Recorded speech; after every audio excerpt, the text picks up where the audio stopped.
नमस्कार दोस्तों।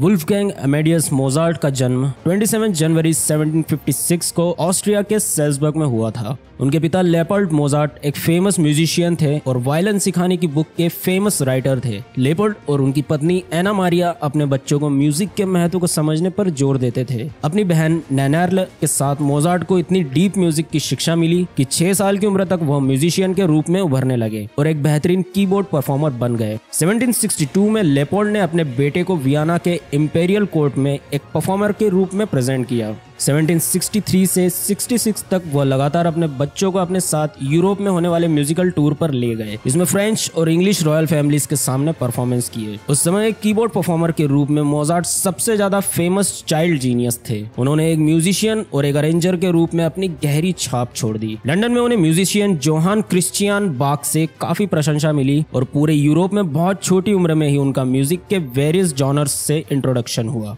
10 से 17 साल की उम्र में लीड म्यूजिशियन के रूप में मोजार्ट की प्रतिष्ठा कई दिग्गज म्यूजिशियंस के बराबर हो गई। उन्होंने 1766 से 69 तक का समय सेल्सबर्ग में स्कूल्स के नाटकों के लिए जर्मन और लैटिन में म्यूजिक और इंस्ट्रूमेंटल वर्क लिखने में बिताया। 1768 में उन्होंने अपना पहला ओरिजिनल ओपेरा लिखा जो थे जर्मन सिंगस्पाइल, बैस्टिन और बैस्टिने। अपनी बढ़ती हुई प्रतिष्ठा के बावजूद मोजार्ट ने पाया कि उनके लिए कोई उपयुक्त पद अवेलेबल नहीं है और एक बार उनके पिता 1769 में जब उनकी उम्र 14 साल थी अपने साथ इटली ले गए ताकि उनको ओपेरा कंपोजर बनाने के लिए मार्ग खोजने का प्रयास किया जाए। इटली में मोजार्ट को काफी सम्मान मिला। मिलान में उन्हें एक ओपेरा की रिस्पॉन्सिबिलिटी मिली। रोम में उन्हें पोप द्वारा मानद नाइटली ऑर्डर दिया गया। इटली के बोलोगना के एकेडमिया फिलारमोनिका ने उन्हें अपनी मेंबरशिप प्रोवाइड करी। इस फैक्ट के बावजूद कि मोस्ट लाइकली कैंडिडेट्स की उम्र 20 साल होना चाहिए। इटली में इतने वर्षों की ट्रिप्स और वापस सेल्सबर्ग आने की जर्नी के बीच में उन्होंने अपना पहला बड़े पैमाने पर ओपेरा सीरिया पर प्रिपेयर किया जो थे फ्रेंडशिप 1770, एस्कोनियो इन एल्बा 1771 और लूसियो सिला 1772। इसके साथ अपना पहला स्ट्रिंग क्वार्टेट्स किया। 1771 में सेल्सबर्ग में उन्होंने अपनी सिम्फोनीज की राइटिंग का रिन्यूअल किया।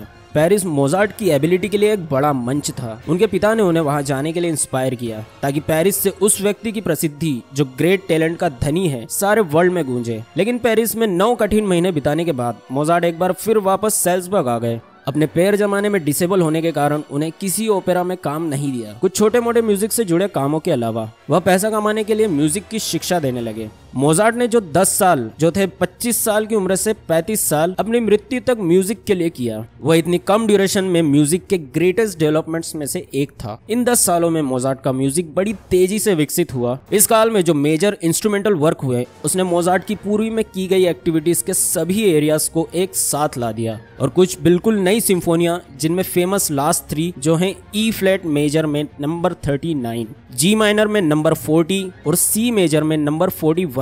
उन्होंने ये तीनों वर्क 6 हफ्तों के दौरान समाप्त कर दिए। स्ट्रिंग क्वार्टेट में मोजार्ट ने 2 इंपॉर्टेंट ग्रुप फॉर्म किए जिन्होंने 1780 के पहले किए उनके कार्यों को कम कर दिया।